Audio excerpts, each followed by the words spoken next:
ভাইটি এই মই মানে কথাটো কি জানা মই কালি গুৱাহাপুৰত আছিলোঁ বুজিছা গুৱাহাপুৰৰ পৰা মই তাৰপিছত ৰাতিপুৱা যে জাহাতে আহিলে নহয় এইটো ময়ে আহিছোঁ বুজিছা তুমি ক'ৰ পৰা আহিছা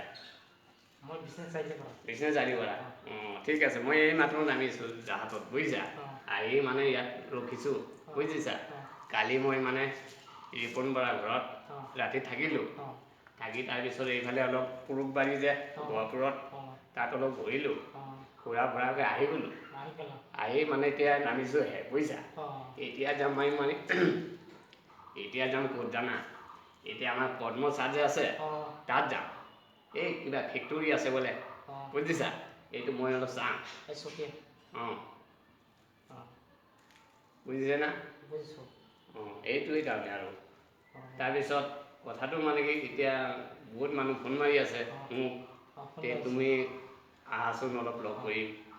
তোমাৰ ইমান লাইক পাইছা তুমি মোৰ একাউণ্টটো মানে চাই আছে চবে চাইছে আহি থাকে এই এক কাম কৰিবা তোমাক যে মই একেবাৰে ফিক্স কৰি ৰাখিলিম বুজিছা তুমি চিন্তা নকৰিবা তোমাৰ দেউতাটো নাই নাই এই বহুত দুখীয়া ল'ৰা মৰম লাগে দেখিলে মোক বুজিছা মই তোমাক ৰাখি ল'ম একেবাৰে ৰাখি ল'ম মই এতিয়া হিমন্ত ছাৰৰ লগত মই অলপ কথা পাতিম যে ছাৰ দুখীয়া মানুহ এটা আছে মোৰ লগত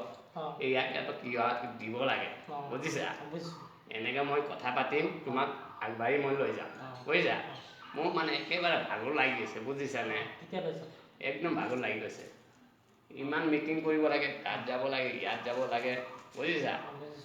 এতিয়া কথা পাতিবলৈ মোৰ ইমান সময় নাই বুজিছা হ'ব ৰাখি দিয়া ভাইটি